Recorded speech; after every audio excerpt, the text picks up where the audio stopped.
Hello guys, नमस्ते सम्पूर्णमा। आज हामी क्रिकेट खेल्न गइरहेका छौँ। जाँदै गर्दा बाटोमा एउटा नदी पर्छ।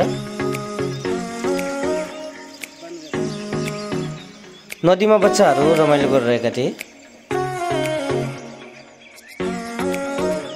हामी हाम्रो टिम सहित ग्राउन्ड पुग्यौँ र त्यहाँ विपक्षी टिम पनि आइसकेको थियो। त्यसपछि हामीले टस गऱ्यौँ। हामीले नै टस जितेर ब्याटिङ गर्ने निर्णय गर्यौँ।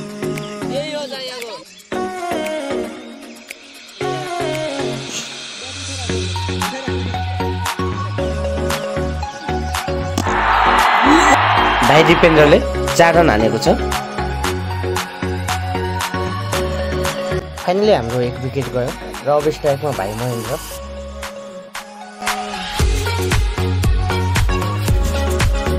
वाउ, शट 4 रन हानेको छ भाइ महेन्द्रले। अब स्ट्राइकमा भाइ जनक।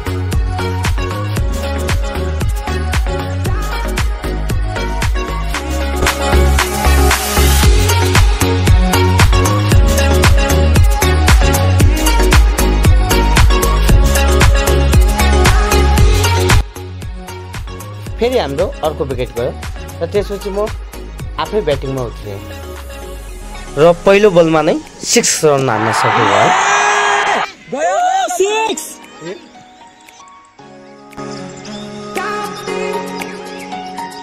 म आउट भइसकेपछि अब स्ट्राइकमा Virendra Gaudsila. Wow, nice shut.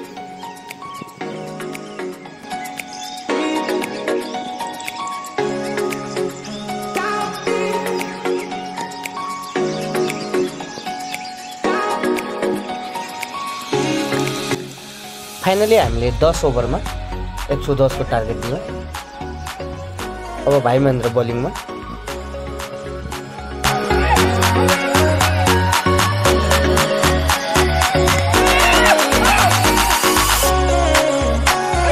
विपक्षी टिमको 8 ओभरमा 70 रन बनाउँदै 8 विकेट गइसकेको छ। मलाई लाग्छ यो म्याचमा हाम्रै जित हुनेछ। 10 ओभरमा 80 रन बनाउँदै अल आउट भएको छ। फाइनली हाम्रो जित भएको छ।